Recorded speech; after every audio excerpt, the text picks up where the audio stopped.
করছে। কমটা খুব বেশি না, 20, 30, 50 টাকার মতো কম তারা নিচ্ছে। তবে নির্ধারিত ভাড়ার চেয়ে একটা জায়গাও বেশি ভাড়া তারা নিচ্ছে না। যাত্রী চাপ আছে এবং যাত্রীরাও নিরাপদে বাস স্টপেজ থেকে তাদের গন্তব্য দিকে যাত্রা করতে পারছে।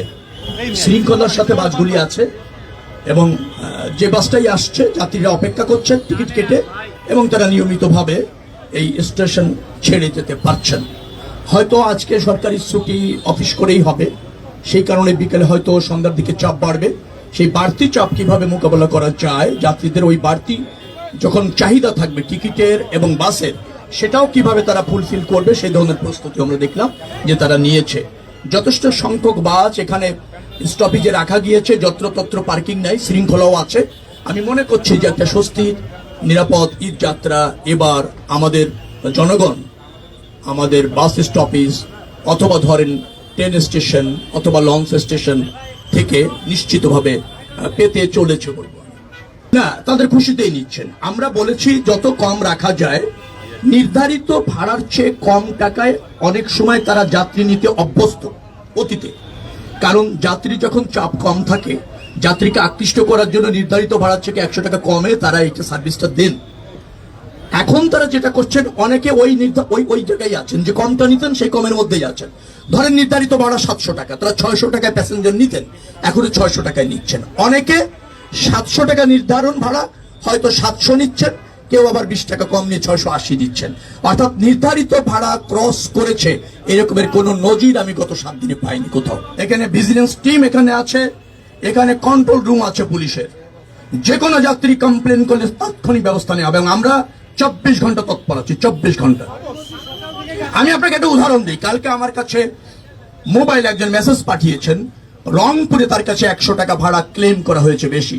আমি তাৎক্ষণিক রংপুরের ডিসির সাথে কথা বলেছি, তিনি সেখানে গিয়েছেন, ভিত্তি পাননি কোনো অভিযোগ। সংকট আন্তর্জাতিক পর্যায় থেকে ব্যবস্থাপনায় আছে, কিন্তু গণপরিবহনে পর্যাপ্ত জ্বালানি নিশ্চিত করা হয়েছে।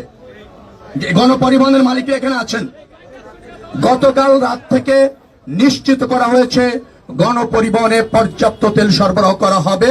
তেলের দাম বাড়ছে না, তা আমি আগেও আপনাদেরকে জ্ঞাত করেছি, আজকেও বলছি তেলের দাম বাড়ছে না এবং পর্যাপ্ত তেল গণপরিবহনে নিশ্চিত করা হবে।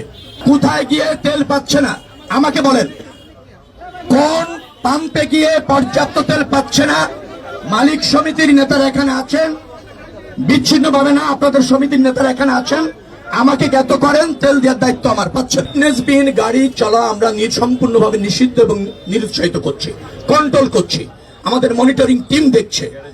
আবার গ্যারেজে গ্যারেজে গিয়ে আমরা সতর্ক করে আসছি যে তড়িঘড়ি করে কোন রকমের চলার উপযুক্ত করে কোন গাড়ি হাইওয়েতে জনগণকে পরিবহনের জন্য দেওয়া হবে না। একটা কথা মনে রাখা দরকার, 2 দিনে অথবা 2.5 দিনে 1.5 কোটি লোক ঢাকা শহর ছাড়বে।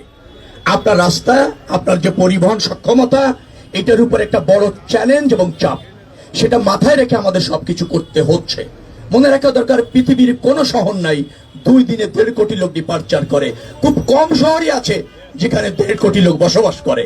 তো এইরকম একটা উৎসব আমরা গ্রামে গিয়ে উদযাপন করতে জাতি হিসেবে অভ্যস্ত, সেখানে বাড়তি চাপ থাকে, কিন্তু তার মধ্যে মনে রাখবেন আনন্দও থাকে। বাড়ি যাওয়া।